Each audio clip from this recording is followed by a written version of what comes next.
বাংলাদেশে শতকরা 90 থেকে 92 ভাগ মানুষ মুসলমান। আমরা মদিনা ইসলামের চর্চা করি, আমরা মদিনা ইসলামে বিশ্বাস করি। রাসূলুল্লাহ সাল্লাল্লাহু আলাইহি ওয়াসাল্লাম যে ইসলামের প্রবর্তন করে গিয়েছেন, সাহাবায়ে কেরাম যে ইসলামের অনুশীলন করে গিয়েছেন, সেই ইসলামের অনুসারী আমরা।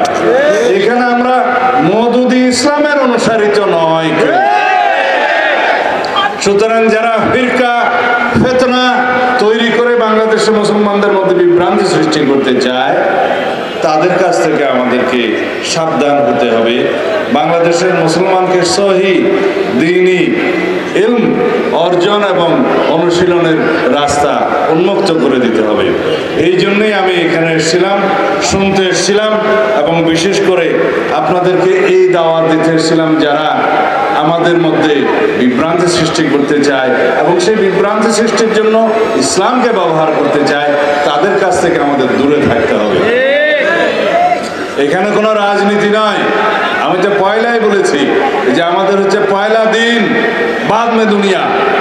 এই জন্য আমাদেরকে চিন্তা করতে হবে যারা রাজনীতির নামে বিভিন্ন রকমের বক্তব্য দিতে থাকে বিভিন্ন আদর্শের কারণে, সেটা স্বাগতম, কিন্তু ইসলামকে যেন আমরা সেই জায়গায় নিয়ে না যাই যেখানে রাজনৈতিক কারণে আমাদেরকে আমাদের দ্বীনকে ক্ষতিগ্রস্ত করতে পারে।